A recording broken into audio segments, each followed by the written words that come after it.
and tight end Jonnu Smith, per league sources. Those talks came after Smith expressed an interest in reworking his deal that is scheduled to pay him $4.8 million this season. Now, with Smith seeking a new contract, Miami has sought a trade partner. Last season, Smith set the franchise record for a tight end in receptions, receiving yards, and touchdowns. Smith's preference, per sources, is to stay in Miami under a reworked deal. And that is not all from Miami. Here's the latest tweet from Ramsey as the team explores options to trade him. For the record, BTW, I've loved every city I've played in and the fans who supported. The anger is very misplaced at times, but sometimes valid too. But real ones know the intention's always solid. And how about the guy that said he wanted out at the end of last season? Wide receiver Tyreek Hill met with the media yesterday as the Dolphins' voluntary OTAs got underway. Every day you got to prove like who you are. You know what I'm saying? It doesn't matter, how much you earned or how much success you've had in this league. It's always the next day mentality. And that's something that, my grandparents raised me by, and that's something that Mike preaches, here in this locker room. So every day I'm trying to prove myself as one of those guys that, this team can depend on in crucial moments. So I'm going to stand on that too, though, because that's just me as a person, as a player, as an individual. So I try to carry myself in that way. Mike Tannenbaum, boy, fun times being a GM there in Miami. If you could place yourself in that front office, and we know Chris Greer does a terrific job, but what would your top priority be? Yeah, well, first of all, starting with Jalen Ramsey, it's not if, but when. And what's going on there is there's guaranteed money. And as you alluded to in our meeting earlier, there's also the June 1st rule that they have to contemplate. Those are hard dynamics, guys, because not only are you negotiating draft choice compensation, but you're also negotiating who's paying what. That's hard to do. Hey, we want you to take the whole salary. No, Miami. You're going to eat 50%, 60% of it. So it's really hard when you're negotiating a guaranteed salary because they're two simultaneous negotiations. It looks like this is going to happen. It's just a matter of, again, not if, but when. As it relates to Jonnu Smith, look, he had a great year last year, 29 years old, 8 touchdowns, 88 catches. He wants more money, understandably, going to last year of his deal. When you connect the dots, look, Arthur Smith's a guy that's used a lot of tight ends, offensive coordinator in Pittsburgh. So this is obviously an economic play. And lastly, on Tyreek Hill, just show up every day, stack one good day on top of the next, and let's make some progress. Yeah, you mentioned June 1st. The Fins are going to save almost $10 million against the cap if they trade Ramsey after that date. So we'll wait a few days on that one. Okay, good job there. Go to the NFC East, and of course, start with the reigning Super Bowl champs. Here's Bill Barnwell back with his superlative for the Eagles. The Eagles are most likely to inspire jealousy around the NFL. It's not just those Super Bowl rings, but as Joe Burrow put it, they're paying everybody. It's about halfway. They are paying pretty much everyone on offense, where they'll earn more than $217 million this year. Makes them the most expensive offense in NFL history. But the defense is 31st in cash spending. We've seen guys like Josh Sweat and C.J. Gardner-Johnson leave this offseason. The Eagles are going to rely on those young defenders who played so well during the Super Bowl run to be the core of that team in 2025. All right, Sam, most likely to inspire jealousy in other teams. What about those missing pieces on defense? How big a concern is that? Well, the best part about this young defense is that they have an all-defensive coordinator in Vic Fangio. Vic Fangio coached the #1 defense when it comes to points allowed, or yards allowed, #2 when it came to points allowed. Even though some of the veterans are gone, the young superstars are the guys who shined in the Super Bowl. Think Cooper DeJean, think Quinyon Mitchell. And oh, by the way, the Eagles dominated again in the draft. Jahad Campbell's going to be a star. And so, yes, some of the players on defense are younger, but they're experienced, and they have an older veteran coach to lead them along the way. Yeah, they allowed the second fewest points per game last season after allowing the third most the year prior. That's what kind of difference Fangio made. Now to Washington, where Bill's superlative for the Commanders is most likely to eat an early dinner and go to sleep at a sensible time. My favorites. Several key pieces for the Commanders are over 30. Of course, though, their star is 24 years old. The quarterback and head coach Dan Quinn spoke about the challenges Jayden Daniels may face in his second season. There's a lot of playbook that people haven't seen, number one, featuring some new players and some into some different spots. And that's what's kind of fun about now, exploring some new thoughts, some new ideas, some scheme, while like sharpening on the things like, can I go from really good at something to elite? You know, it's so funny. It could go either way, right? Because we've seen quarterbacks like C.J. Stroud, for a variety of reasons, some fall off in their second season. What do you expect from Daniels? Yeah, C.J. Stroud is the comparison here because he plateaued in his second year. He didn't really regress, but it was a problem. There was a confluence of a bad offensive line and lazy play calling. I don't think you're going to get either of those in Washington this year. We know what Jayden Daniels did well in his rookie year. He was able to excel in every area of the field. 52 forced missed tackles as a runner, led all quarterbacks, and didn't really have any turnover-worthy plays to speak of. So for me, when I look at this, I think about Josh Connerly, their first-round pick from Oregon. He is so important. He needs to win the right tackle battle, let the other guys kick inside. That is going to give him a lot of flexibility, and it will be a good offensive line in Washington. Yeah, I mean, listen, he was sacked the sixth most of any quarterback last season. Meanwhile, we go to the Meadowlands, where Bill has the Giants as most likely to throw deep more often. Obviously not a team known for explosive plays. When Daniel Jones was a quarterback, head coach Brian Daboll spoke yesterday on how he's going to share the reps in that new quarterback room. Yeah, they'll all get reps at various spots. So we got a plan for that. And we've been working that since they've been here. But they'll all get reps. That was really insightful. Thanks, Brian. Mike T.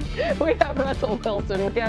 We have Jackson Dart. We have Jameis Winston. How should they navigate this? Yeah, that's the Brian Daboll quarterback coach who would walk in and be like, that Kevin Clark wrote something negative about us. The smugness we got. Look, if I was them, New York Jets 2009, we put in Mark Sanchez, never looked back, went to back-to-back championship games. I would do that with Jackson Dart. If I'm the Giants, I'd rather go 6-11 with an ascending Jackson Dart than win 7 games with an aging Russell Wilson. Like, Jackson Dart's your future. Like, just put in him, let him go. You drafted Cam Scatterbo, you got Tyrone Tracy, you got a star in Malik Neighbors.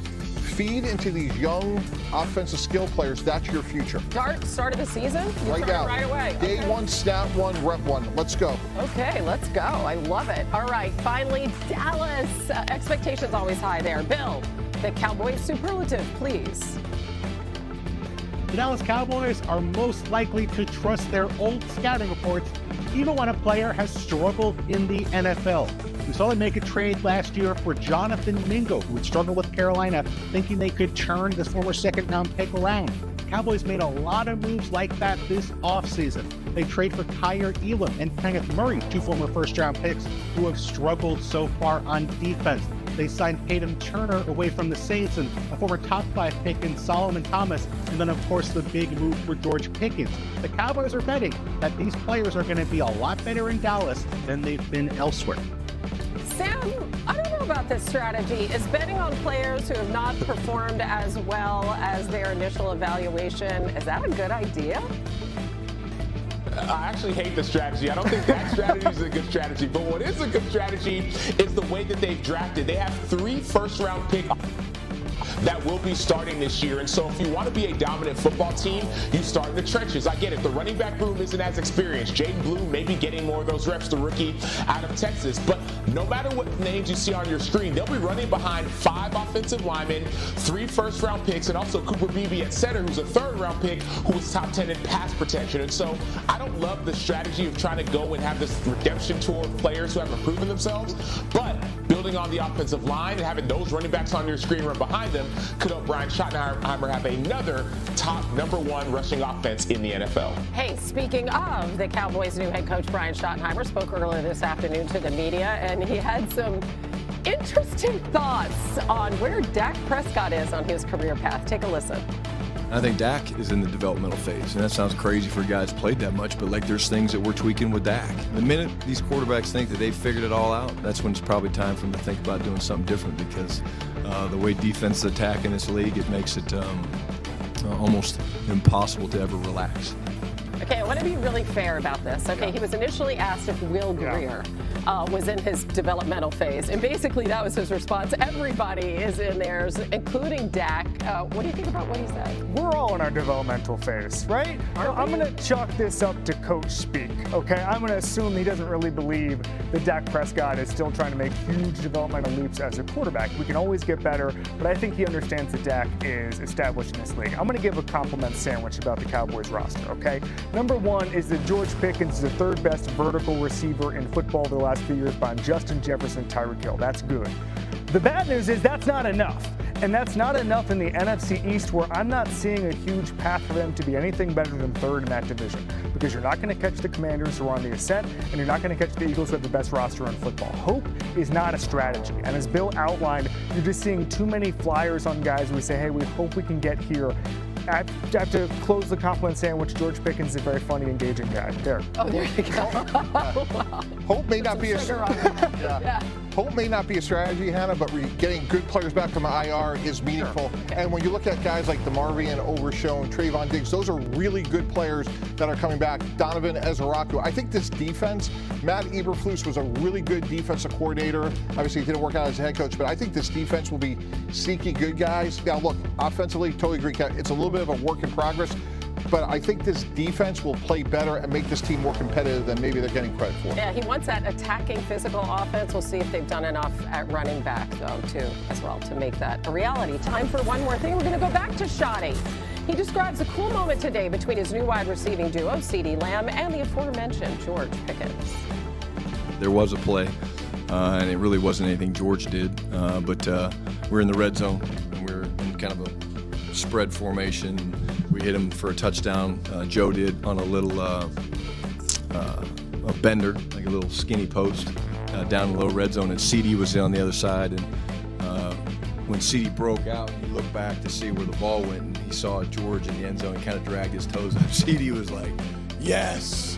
So I think his excitement for knowing that we've added some pieces which will add to the competition. It was cool to see a guy like CeeDee be excited.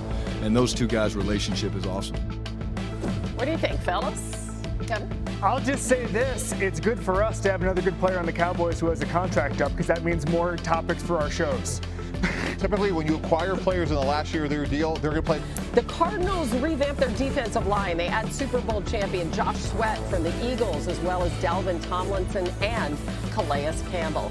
And the Niners paid their stars. They gave Brock Purdy, Fred Warner, George Kittle big extensions, but then they also lost some key players: Deebo Samuel, Charvarius Ward, Talanoa Hufanga, and Dre Greenlaw. So, in the spirit of graduation and yearbooks, Bill Barnwell is handing out off-season superlatives, starting with the Niners.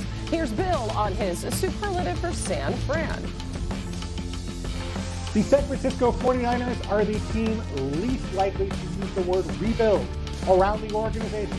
There's no disputing the Niners lost talent this offseason. A league-high 8 players who signed for 8-figure salaries left San Francisco. But there are reasons to be optimistic. Brock Purdy's deal got done at a very reasonable rate. Robert Saleh came back, and he's done great work developing defensive talent, not only with the Jets, but also beforehand with San Francisco. And their rivals are actually reasons to think the Niners could be back quicker than we expect. Look at the 2021 Eagles or the 2023 Rams.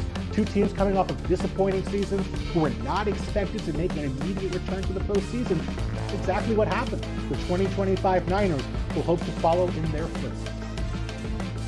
I like that. That less likely to use the word rebuild, which they don't. They don't rebuild. They've been consistently very good year after year. So what are their top 3 priorities? All right, Hannah, number 1, can their young defensive replacement step up and be at least serviceable or productive for them? Remarkably, they lost 95 starts in free agency, but it's guys like the Dre Greenlaws of the world, Talanoa Hufanga, guys that are really important. So Michael Williams in particular has to take a big step for them. Secondly, can they replace Deebo Samuel? Guys, 26% of their passing game went through Deebo Samuel. So